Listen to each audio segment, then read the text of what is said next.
Hello and welcome to the Sound on Sound podcast channel about electronic music and all things synth.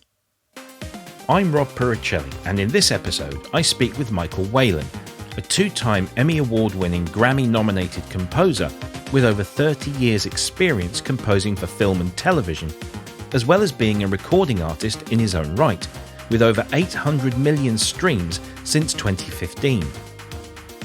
Earlier this year, he released his latest instrumental album entitled Imaginary Trains. As part of the promotion for that album, Michael conceived of a plan to perform the album live, but with a twist. He approached the Electronic Music Education and Preservation Project near Philadelphia, Pennsylvania, with the idea of using pieces of their extensive collection of rare vintage synthesizers to perform Imaginary Trains to an audience.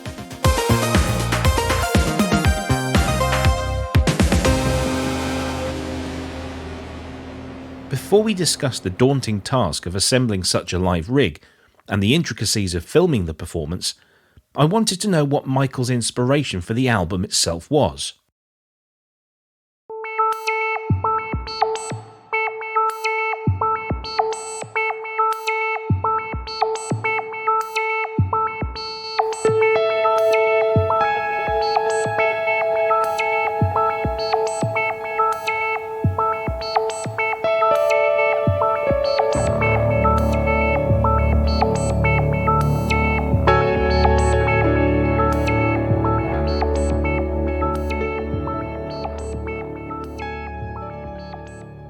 So I am a train fanatic.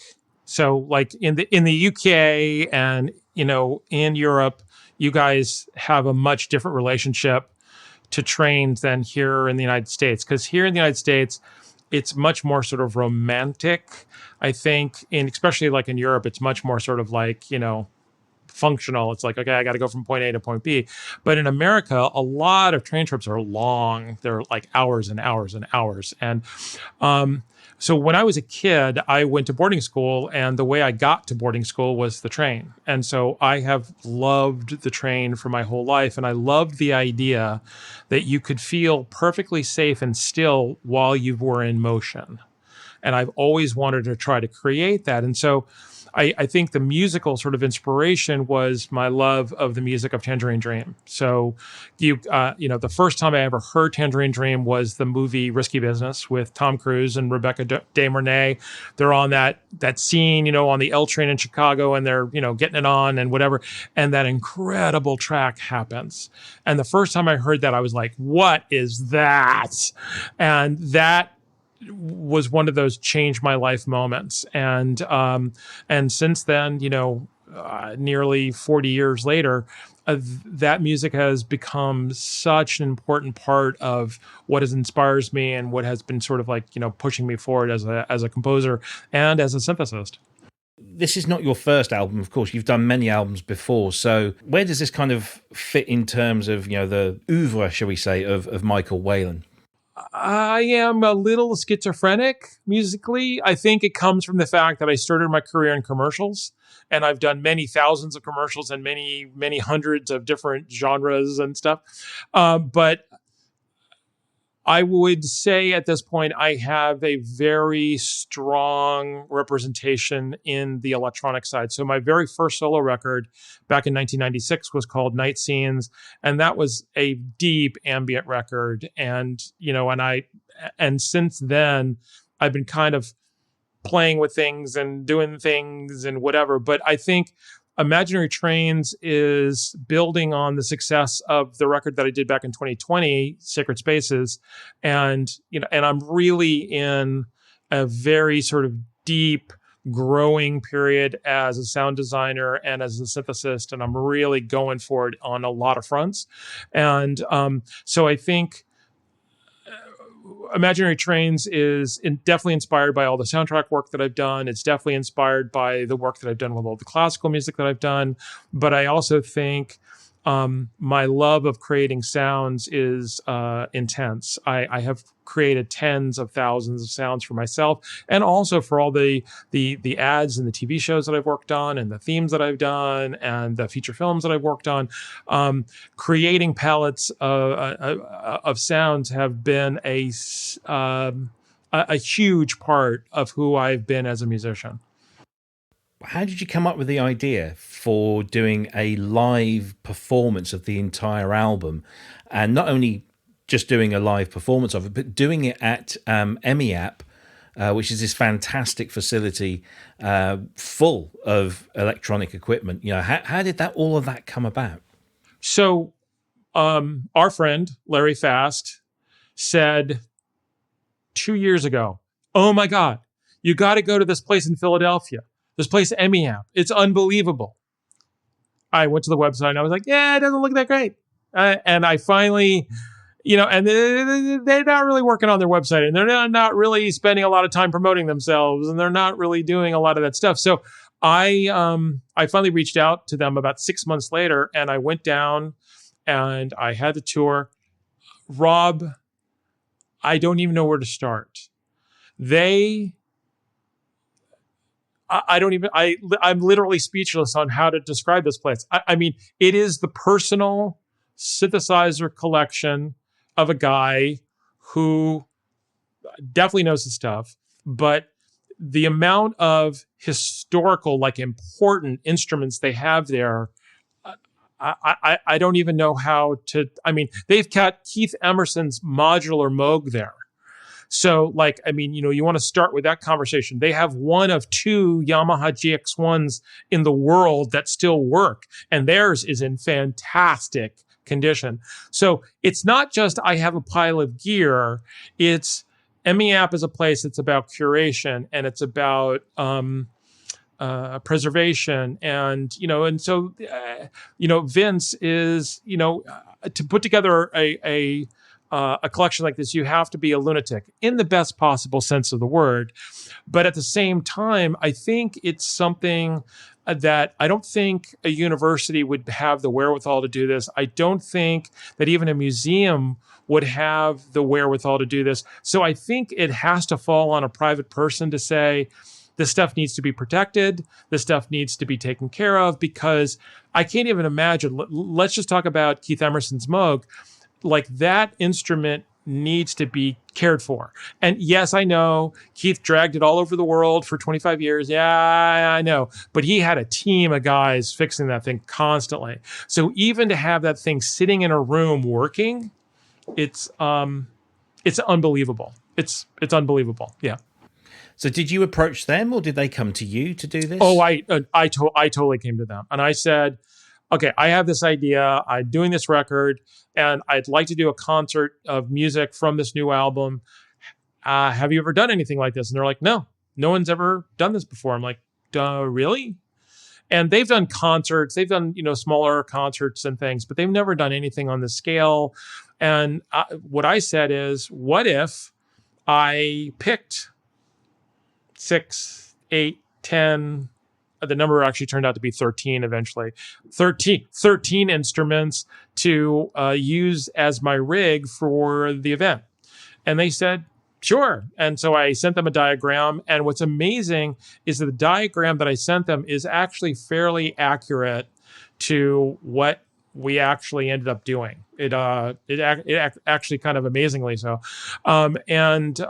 They set up the room, and I got down there, and we moved a couple of things around, and we did a couple of things, and I spent a lot of time rehearsing, because I think, and a few people have asked me this question is, did you want to do a concert with all of these older synths? Because I think only the Prophet. Let me think about this. The Prophet and the reissued Mini Moog that I used were the only two of the 13 instruments that even had MIDI on them. So the rest of them were not before MIDI, way before MIDI.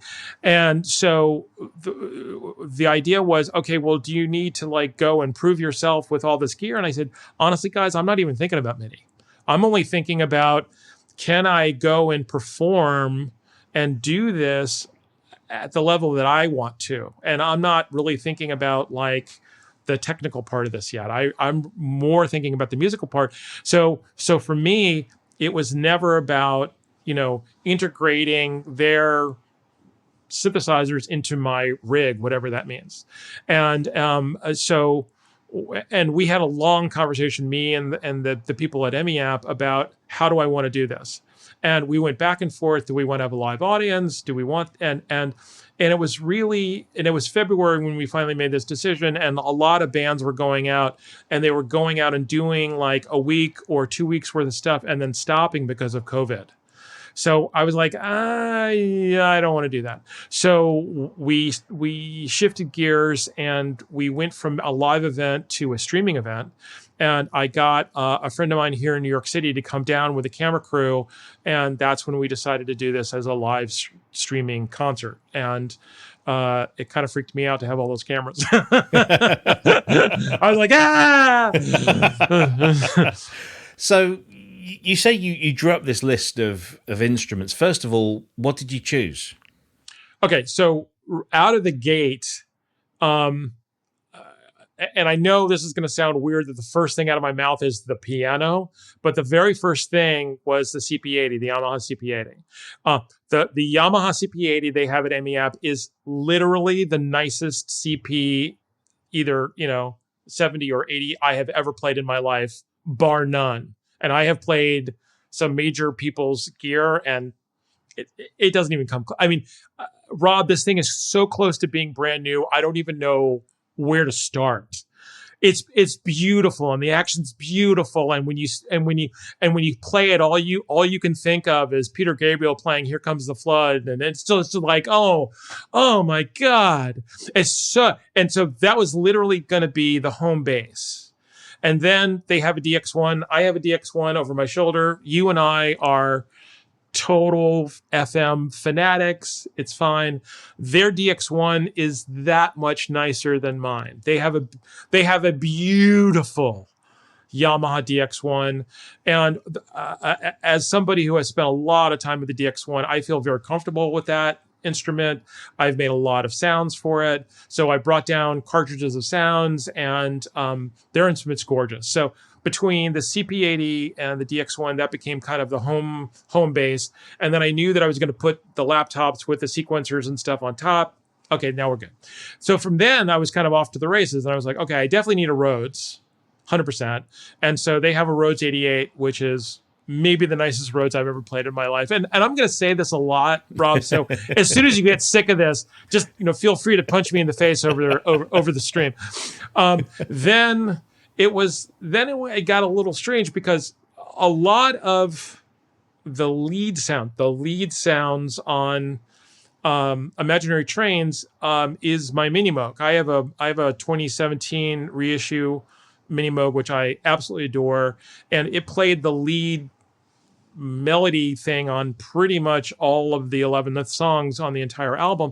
So I said, okay, guys, well, I need a Mini Moog. And they said, oh, well, we have 26 of them. Which one would you like?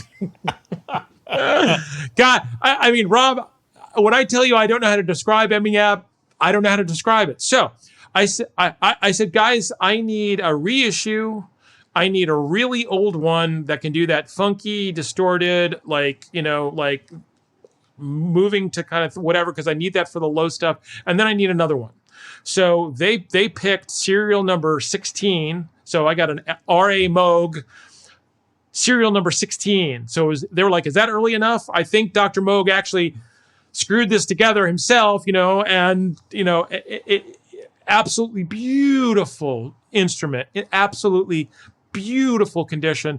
And then the other one they had was Bernie Worrell's Mini Moog, which it just was so beautiful and funky, and it had that nearly exploding kind of distortion, but not distortion thing. Oh, it's so beautiful. And so I had the two of those sitting next to each other, and then below it I had Keith Emerson's Hammond CX3. And a lot of people don't know that I have spent a lot of time playing organ, and I love organ. And even though I don't own one, I have played a lot of organ. Um, I've never played a Hammond like that before. Al Goff spent an enormous amount of time modifying Keith's CX3 for him. He cut it down, did all kinds of stuff on the key bed. It's the fastest keyboard I've ever played on anything. It just wants you to play fast on it. It's a wonderful instrument. So having the two mini Moogs on top of the CX3, when you look at it, it just makes sense. You just go, oh, okay, that makes sense. So then CS80, the CS80 that they have at EMEAPP is the nicest CS80 I've ever played in my life. See, I did it again. And then Prophet 5, because I have a lot of Prophet on the album.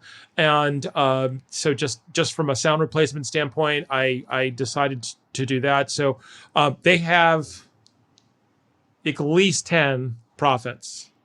And so I actually got one of the later ones. It's a revision 3, really great shape, wonderful stable instrument. So did that, and then there's the GX1, and so there was this whole conversation about whether I should use the GX1, and I'm like, but guys, it's not really. Where am I going to use it, and what am I going to do? And it has such a distinctive sound to it. You know, I mean, anybody who knows any of the stuff that Keith did with it, whether it's any of the stuff from Works or any of the stuff he did on that tour, you know, it has a very, very distinctive sound to it. And you can dial things up on it, but it's still got a very, very clear kind of quality of sound to it. So I said, okay, fine, I'll use the GX1. And then there was this whole conversation about whether we should use Keith's modular Moog. And I was like, okay, I guess. And again, I mean, you know, somebody would be like, of course you should use it. I'm like, yeah, but I'm also thinking about, I want the music to speak, and I want the music to do what the music needs to do. And as much as I want to do kind of this celebration of synth history, I still want my music to sound the way I want my music to sound. So I said, okay, I'll use the modular Moog. Now, one of the rules at EMEAPP is you cannot change any of the sounds on that instrument. So the sounds that are in the programmer, because they have a programmer that can hold 10 sounds, you can use those 10 sounds, and that's it. So it's like, okay, so not only am I using this instrument, but I'm now like, okay. So I used the kind of the wide open Keith kind of crazy lead sound, you know, and Tarkus thing, and I said, okay. So what I ended up doing was I wrote a piece that could feature the GX1 and the modular Moog, and so I do 5 songs from the record, and then I do this sort of jam piece where I can kind of stretch out on the organ, and I do like a mini Moog thing, and then I turn around and I play the GX1, and it worked out. I think it worked out well because it's very different than the music on Imaginary Trains, but I think the piece is much more sort of idiomatic to those instruments versus trying to fit those instruments into what I was doing on Imaginary Trains. So I think it worked out.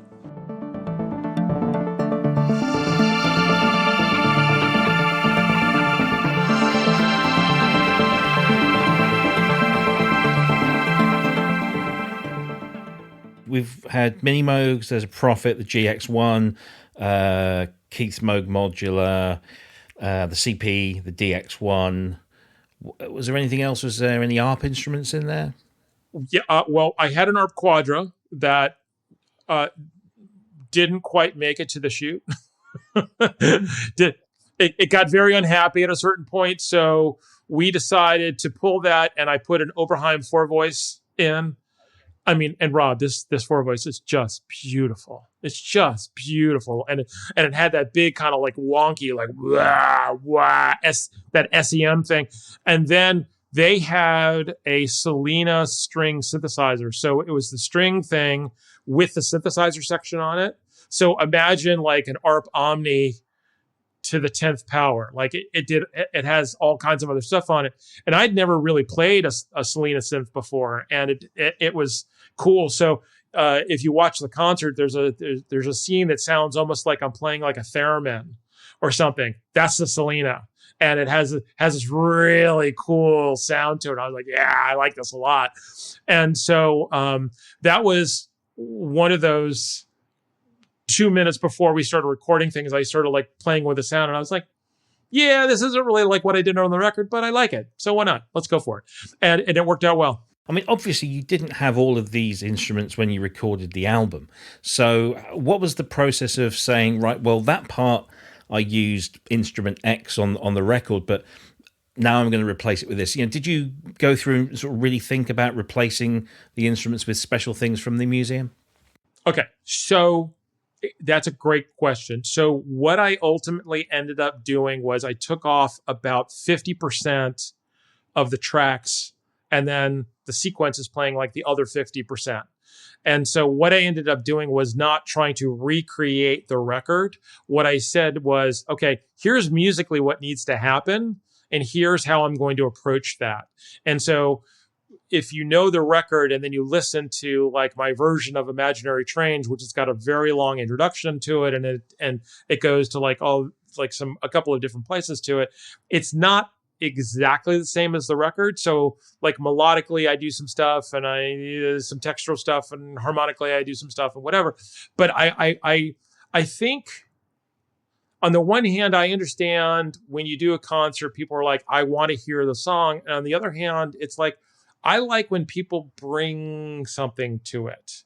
And so what I decided to do was, instead of trying to say, okay, I'm now going to color inside this box that I've created called the right notes to play in the right order, I'm going to kind of interpret my own piece, and I'm going to kind of use the framework of the song.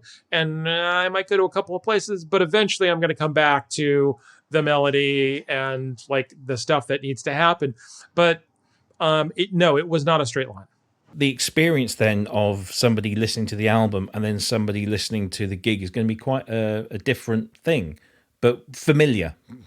It was very familiar, and some differences. I think some important differences, and because I want the record to be the record, and I wanted the performance to be the performance. And I think, and because I'm not going on a world tour, and I'm not going to like do a million, shows like this, I wanted to give the music a slightly different flavor with the performance. And also, in the case of some of the pieces were a year old by the time the album came out, and then I started thinking about doing the concert. So I had been living with it for a while. I'm like, okay, so where else can I go with it?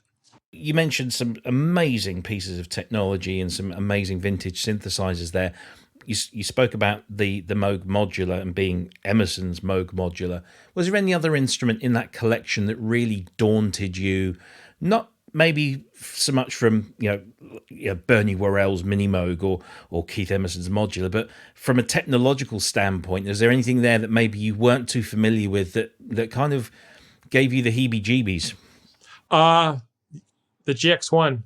I spent 8 hours playing and rehearsing on that instrument. So, because people are like, when I'm playing it in the concert, people are like, "Oh my God, you really, really know, you have such expertise." And I'm like, guys, that's 8 hours of cramming on this thing. And the other thing also is that the instrument, tuning wise, was not happy. I'm trying to come up with the right word, especially the little solo keyboard, the third manual. Not happy. So it was a team effort to keep that instrument in tune, working properly during the performance, and to have it do what it needed to do. But the thing with that Yamaha, and I think it's also true of the CS80, all the switches are backwards from the way you think they should be. So if you look at it and you say, okay, well, this is on. No, that's off. So you're looking at 12 other synthesizers, and now you go in front of the GX1, you're like, okay, so now I got to spin my head around, and so I had to really set up the synth so I could play it and get right into it.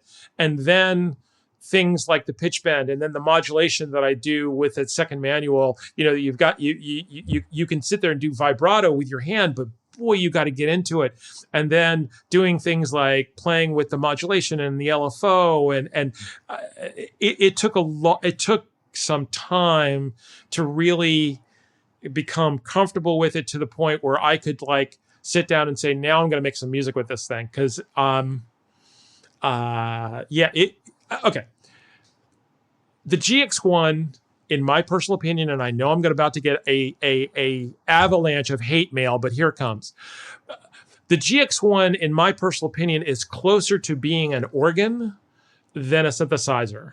It's set up for organ performance. And so if you're an organist like Keith Emerson, you're going to look at it and go, oh yeah, I get it.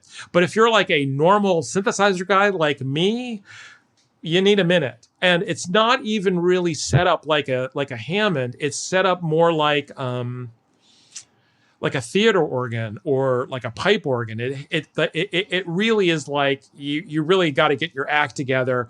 And the guys from EMEAPP took the pedal board off of it. So, because their GX1 has a full pedal board and the whole thing. I'm like, yeah, guys, I'm not using any of that. So, daunting is the nicest possible word you could put for my experience with that instrument. And we were like, hey, where should we put the keyboard for the modular? I know, we'll put it on the top of the GX1. And then you've got the Moog keyboard to control this thing. Overwhelm is not even close to how I was feeling about this. It was just like, and so if you're Keith and you're looking at this every night and you're playing it every night and you've got two incredible technicians keeping this thing going and working for you, great. But if you're sort of in 2022 and you're like, well, gee, I really hope this works. I'm flying by the seat of my pants, man. Flying by the seat and thank goodness. The people from EMEAPP were really, really nice. Vince really did a great job on wrangling the synthesizers and really making sure that they were doing what they were supposed to do. Really, very, very, very patient because I'm not. And it all worked out. What was the team like? Because when you watch the video, it's just you and all of these keyboards. What's going on behind the scenes in terms of keeping all of this going and making sure everything's working? And was it being mixed live? Tell us a little bit about the technical aspect of all of that. Okay, so it was not being mixed live. So what was happening was it was being recorded and it was being filmed simultaneously, and then we mixed it after. So people are like, wow, what a great recording. I'm like, yeah, I mixed it myself. But the stuff that you're seeing is all happening in real time. So we have someone on the audio making sure that that's working. And then that's all being fed to my second laptop so I can actually see that it's being recorded in real time. So I have a sequencer over here and I've got Logic over here and it's all being recorded. And then we have a guy on lights. Then one of the volunteers, Mike Hunter, did an incredible job with all of the projections, the computer graphic stuff. Really, really cool. And then we had two production assistants. Then we had the three cameramen. And then we had one other person. Yeah, so we had like 10 people all together. But the idea was to try to make it look as seamless as possible. One of my personal pet peeves with doing streaming concerts is the sound is terrible. And I think you can't have terrible sound. I think you can, I think you can throw some of the video off the side of the ship, but boy, you cannot do that with the audio. The audio's got to be tight because people are here to experience the music. And even if the video is a single shot and is boring and they just decide they want to listen to the music, that audio better be great. But I decided that I really wanted to have the audio be first class, but I also really wanted to have the video be first class. So we actually ended up shooting with the three guys moving around, and then we have a stationary camera up over me, and then there's two other stationary cameras. So by the end of the day, we had 7 cameras, and I have to say, Paul, my friend Paul, who shot it, did an incredible job putting cameras in my face and not making me go, whoa, there's a camera in my face. And because he really wanted to give people that experience of, okay, well, if you can't physically be there for the show, what if you could be a fly on the wall and kind of get up over the keyboards and see what you're actually doing? And so for me, that was like, oh, they're actually going to be watching my fingers. And he's like, not really. They're more going to be kind of in the experience of the whole thing. And I think at the end of the day, that's what it looks like. The whole experience comes off, I think, well. You mentioned about choosing about 50% of the stuff that you were going to keep on sequences, and then the rest you were going to play. What was the process that you went through to choose what was going to be automated and what was going to be live? And was that a simple process? Did you swap around a lot? How did you get to that point? So all the percussion obviously was a sequencer. Okay. So that's, and on some of the songs that can be up to about a third of the tracks. And some of the songs had 150, 200 tracks. So it was a lot. Anyway, so then I did a lot of vocal effects. I did a lot of vocoder stuff. I did a lot of like process guitar stuff. So that all stayed. Things like pianos, Rhodes went. Things like pads went. Things like all the mini Moog melodies went. And so there's only a few times where I kept any of the chordal stuff. And that's where I used more like my string libraries, like, to do like big sort of like string pad stuff, because I knew if I wanted to do any of like the sort of the analog pad stuff, I could do it on the fly, or, I could do my Tony Banks, like, Rick Wakeman, one hand on one keyboard, one hand on another keyboard. But what was interesting was I actually ended up not doing that as much. And I think the final mix of the show actually feels a little more open on some of the songs than it does on the album. I mean, because on the album, there's some of the songs, like they have like 20 pad tracks, and I'm playing with different sounds and different inversions and different places, playing with the filters, doing different things, whatever. So all of those sounds were gone for the concert. And what I ended up doing was I only played pads, and I only did sort of reharmonizations of things where I really wanted it. And then the rest was, I really liked the space. Because what was interesting was, once you get in that performance mode and you've got the bass pounding, and God, they had this incredible subwoofer at EMEAPP, and all of a sudden you start seeing how all of these frequencies start filling things up. The last thing you want to do is add more stuff. What you start doing is you start like editing on the fly and saying, yeah, it doesn't really need that. It doesn't really need this. And so like, let's concentrate on the melody. Let's concentrate on moving the composition forward. But do we need to load it up with more stuff? And I think in some ways, I like some of the overall effect of the concert more than the album, because I like how much space there is. But I think also part of it was to make it work through speakers and to get more of that sort of visceral experience, because like the percussion is so much louder for the concert than it is on the album. The bass is so much louder for the concert than it is on the album. So right off the gate, you've got much less headroom to add lots of hooty-doo-doos than I was doing on the album. And in some ways I really like that. I thought it was fun. I think it gives it a little bit of like an energy thing to it. And I think it came out well.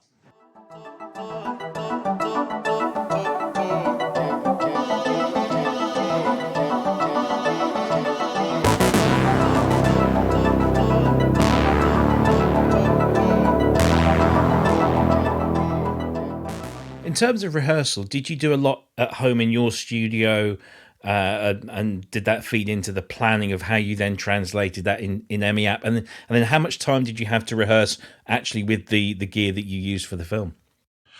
So I made 3 trips to EMEAPP where I spent all day for 2 trips. And then I went 2 days before the shoot and I spent a day and a half like picking sounds and rehearsing and just running things and running things and running things.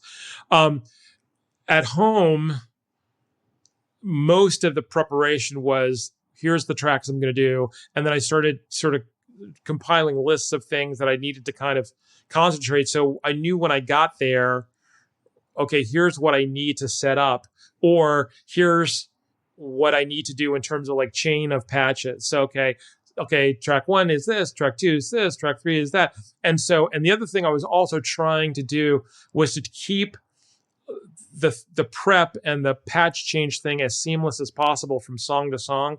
So you don't see me running around changing a lot of patches between songs.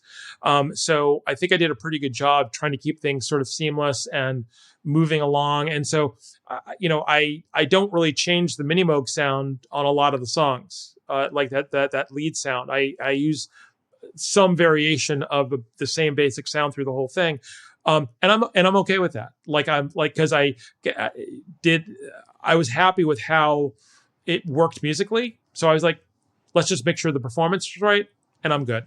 Did playing with any of these glorious synthesizers give you any gear acquisition syndrome, or G.A.S as we know it? Is there anything that you wanted to come away from there thinking I've never played one of these before and I've just fallen in love with this and I've got to have me one of them? Okay, so I had a moment of I'm selling everything and buying a CS80, and then I got over that. And then I had a moment of I'm selling everything because I have my room here in New York City is 10 feet by 12 feet. And I'm going to get a CP80. So I got over that. And then I had a moment of I'm selling everything and I'm going to go buy an Oberheim 4-voice. And so instead of doing that, I pre-ordered the Oberheim OBX8. It's funny because a lot of people, I think, came away from seeing the concert with, I must be some sort of like gear purist, which I'm not. I really like plugins. I like new gear. Like, my Prophet 5 is a reissue. My Minimoog is a reissue. The only really old synth I have in my entire collection is the DX1, and it's in really, really good shape. So I don't like old gear breaking down because it drives me nuts, and there's no reason for it. But at the same time, I love the challenge of performing, showing up and doing the music, and then trying to translate what I wanted to do with the music with these synthesizers. So said another way, I think I could do that show on any set of synthesizers you gave me. And was it fun to play Keith Emerson's, modular Moog? It was a thrill of a lifetime. Do I need to do that to play this show? Absolutely not. I worry when you hear some of our colleagues and our friends talk about, I must have this keyboard. I must do this on this. And that kind of attachment worries me a little bit because I think it takes the whole musical performance part out versus what does the piece need and can the instruments that you have do it? Like, I don't have any ego about like the right synthesizers and you must have this and you must have that. You have what you have at the moment and you go. So this was a moment in time where the people from EMEAPP were very nice to me, and they let me use $3 million worth of gear. I mean, Keith Emerson's Moog is priceless, but I can't even imagine what it would cost to buy. But but like the GX1 alone is $500,000, more million, I don't know. So those 2 instruments alone, sort of beyond all the other stuff. I mean, the RA Moog serial number 16, like what in the world is that worth? So beyond sort of the provenance of this and that, like to me, it was, can this instrument do the job that I need it to do right now? End of story. And I was incredibly happy that the instruments held on. They're tuning long enough to make it through. Because we had some close calls there. I mean, it was a thrill. It was just an incredible thrill. Did anything actually let you down during the gig and you were able to kind of push it to one side and, dust over it at all? Yes. So this is a unknown fact, but here we go. So the RA Moog held together for 5 songs. And so what we did, we took it out, we swapped the reissue with the RA Moog. We put the RA Moog on the other side of my keyboard setup, so visually it would look like you have some continuity. And then I used the reissue for the last couple of songs. Would you do anything like this ever again? And if so, what would you do differently? It's actually interesting. I'm actually having a conversation about doing another streaming concert, but doing it here in this room, which would be really interesting. And doing another performance, but doing it here in New York City in a big space. I don't want to give it away. I think what I would do differently is I would do almost all of it with soft synths. And I would maybe bring the mini Moog, and that's it. I think everything else I could pretty much do in the box and do it with MIDI controllers, and I could do the piano stuff on, I have a CP88, which I really, really love. And I'd be good, because I think the terror of jumping into the concert not knowing whether your gear was going to make it from one side to another. No, I don't need to do that again. I mean, I remember seeing a video of Jean-Michel Jarre doing that concert from 2007. We went on tour and did Oxygen with him and the 3 guys, and they had all that vintage gear and whatever. I have no idea how he did that. After the experience at EMEAPP that I just had, I can't even imagine what it would take to move this stuff and to have it set up, because if you move this thing for more than 20 feet, who knows what's going to happen to the amplifiers and the tuning and everything else. So we got everything settled. We plugged everything in. Everything was warmed up. And then we tuned everything. And then we crossed our fingers. So I think people who have done these kinds of things repeatedly, like Jean-Michel Jarre and other people, I have no idea how they did it. I do not need to walk that tightrope ever again. What's next in your world then? I actually have a terrifying number of records going simultaneously. So on July 1st, the recording of this concert is actually going to be released digitally everywhere. And you can buy the download of it. I don't know if I'm going to do any hard copies of it, but on July 1st, the recording for the live concert gets released, and a score that I just did for a documentary that's coming up later this year, which I'm very, very proud of. And then I'm in the middle of doing a group project with an amazing collection of people, which is going to come beginning of next year. I'm doing a jazz record with a really cool group of people. I'm really excited about it. And then in the beginning of 2024, I have another electronic record, but I'm going to do it with a vocalist, which I will not talk about yet, which is going to be really cool. And it's something that I've wanted to do for a long time, but it's going to be a completely different approach sonically to anything that I've done previously. And of course, people can keep in touch with everything you're doing through your social media channels and, of course, your website, the links of which will all be in our show notes page. Michael, thank you ever so much for joining us today. It's been fascinating insight into what is a remarkable gig. Of course, the link again to the gig can be seen in the show notes page. Thank you ever so much for joining us today. Thank you so much for the opportunity. I am very, very grateful. Thank you for listening, and be sure to check out the show notes page for this episode, where you'll find further information along with web links and details of all the other episodes. Before you go, make sure you visit the Sound on Sound podcast page at soundonsound.com/podcasts, where you can explore all the other great content playing across the other channels. I'm Rob Puricelli, and this has been a failed muso production for Sound on Sound.